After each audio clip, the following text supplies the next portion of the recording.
Let's go, let's go, let's go, let's go, baby. Right here in San Diego, baby. Hey, it's raining, but nothing's gonna stop my purpose. I'm gonna continue to share the good news every single day because I'm thankful. I wake up every day with the weapon of faith and grace and all these amazing things. And plus the Lord can turn your super into your natural. He can turn the super into your natural. And I don't know about you, family, but that sounds great to me. But I want to ask you, family, I want to ask you right now, you have a choice of two different directions, right? You have a choice now, okay? Either you choose fear or you choose faith.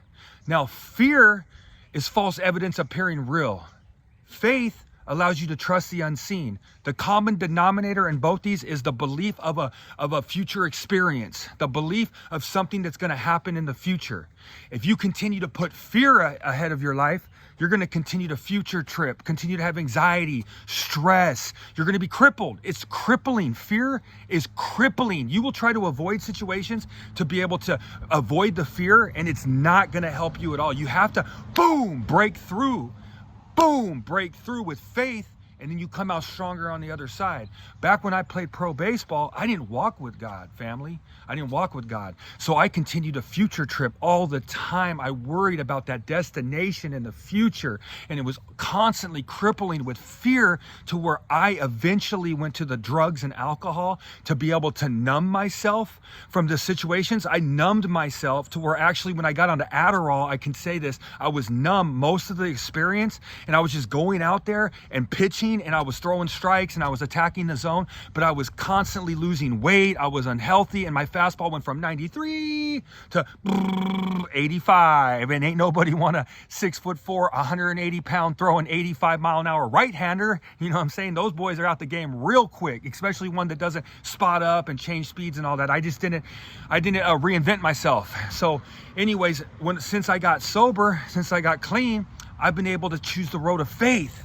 Now, you got to understand, I'm sitting there, right? Jail cell floor, never walked with God. I've never surrendered to the Lord. I chase pleasures my whole entire life. I'm sitting there, right? And I'm like, I don't have no idea what direction I'm going to go, but I do know that my whole life I had felt some type of thing within my spirit to want to do better, to want to do good. But I was so addicted to drugs, I kept pushing that off. I kept pushing it off, and I kept continuing to do bad. And it just all built up on me till I was just crumbled, crushed with burdens, shame, and guilt. So I end up turning my life over to God in a jail cell floor, because when your back's against the wall, it's that last shot moment, man. If you let the right person in the room, where I let God in the room, you can save your whole entire life. Now, because I made that decision and I'm going on 3 years, 8 months, clean off all substances, off everything. Now I look back and it was the most powerful day of my life. I turned my life over to God. This is what happens. You exercise your faith. So since I've turned my life over to God, I've exercised my faith over and over again. Like once I graduated from the Sally, I didn't know what was going on. I wanted to be a driver for the Salvation Army, but that never came to pass. I just continued to learn how to speak, sharpen my tools on being a public speaker. I loved to just share the good news, and I've continued to get better, exercising my faith. And as I've put my faith out there, the Lord has opened up opportunities for me. And now I get nervous, but that nervousness that used to crumble me, now I feel the fear and I do it anyways, because I have this amazing, powerful tool called faith.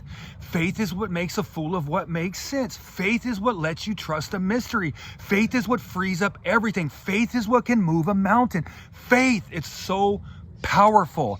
And like I said, you have a choice. Either you want to go with faith or do you want to go with fear? And I don't want to go with fear no more. I'm no longer a slave to fear, because I'm a child of God. And there's two amazing weapons that the Lord gives you, and I couldn't find them anywhere else on the planet, but I found them in the Lord, and that's faith and that's grace. So every single day, we're sinners by nature, so we need grace every single day. So grace allows us to be forgiven, and obviously it's progress, not perfection. I'm a lot better human being than I was when I was in my addiction, but I still mess up, I still flaw.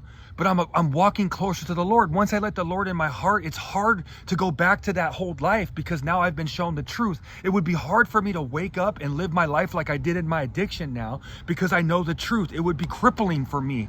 And that's why I continue to hold myself accountable and put myself out there, because I don't want to be found down off of Imperial with a needle in my arm, man. I don't want that. I don't want that. So I have to continue to run the program that has continued to save my life. And that's put God first. Put God first and have faith. Feel the fear and do it anyways. And as you exercise your faith will get stronger. Your faith will get stronger, and you'll be moving and grooving in a whole different type of way. You'll be transformed by the word of God, and you'll be a whole nother human being. And this starts with putting God first. So I ask you, family, today, right now, are you going to let fear continue to cripple your life every single day? Are you going to let fear run your life? Or are you going to let faith transform you from the inside out and become a whole new person every single day, chasing your dream, man? Hey, it's plan A. It's we walked away from God, we came back from God, or we came back to God, and now we're shouting it from the mountaintops, man. That's the purpose. Anybody can have this purpose. We've all walked away. And when we come back, it's let the Lord shine through your vessel. This is what God wants to give you. This is what I try to do every single day. And this purpose is something I can do at any time, anywhere on the planet and feel fulfilled. And I don't even have to get paid to do it. And I'm so thankful for that, family. Hey, I hope we have a great Sunday. Me and my wife are headed to church here in a little bit, but I got to get out there and give the message because I got it inside of me. It's a part of me, and I want to just get it out to the world, man. So if you can continue to like my videos, comment, get the algorithm moving. Let's share my shorts, share my videos, and let's get this out there. Let's get this message of hope out there with the energy and the love and the charisma of being able to put God first every single day. And remember, the Lord can take the super and make it your natural. Let's have a great day. And I'm going to pitch this one in here like a 92-mile-an-hour fastball on the outside corner. Let's go, baby!